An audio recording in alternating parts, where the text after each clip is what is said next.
As a professional race car driver, I live for speed, power, and performance on and off the track. That's why I use the Dixie Chopper, the world's fastest lawnmower. Race into your local dealership today and test drive a new Dixie Chopper. Ben Daughters, over your shoulder. It's done. It's complete. Fantastic. So beautiful, brought history back to life. Yeah, how's it feel to have this accomplished? You know, it's amazing. It feels great. This mural is such a beautiful tribute really to our past and to our heritage. It tells the story of Appalachia, hard work, agriculture, rolling your sleeves up, getting the job done. And it's really a testament to the heritage and history of our community. Scott Hagan has been working on this all week long. He's finished it up, and I didn't know what to imagine, but it's absolutely fantastic. You know, it was interesting seeing it progress day by day by day. And when he was filling in the color, it was really neat, but in the last 24 hours, when he's filled in all the black, it just really brought all that color out, and it just really pops. It's beautiful. He tells me that it might be 15, 20 years thereabouts, and we could be seeing it in a little refurbishment area.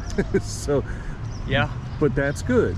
That's good. We know that we can plan for that 10 to 15 years down the road. Well, this has been here for 140 plus years, so hopefully it's here for another 140, and that means we need to do a little maintenance every 10 to 15 years, and I think that's what we'll do.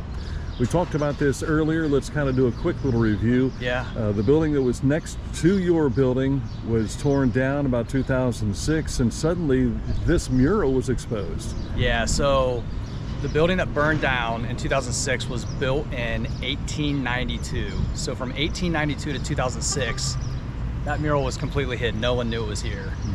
In 2006, when the building burned down, revealed a piece of history that had been lost for over 100 years. And so being able to bring it back now, it's really cool. It's really neat. 20 years later, it looks brand new. 20 years later, brand new. Yeah. Yeah.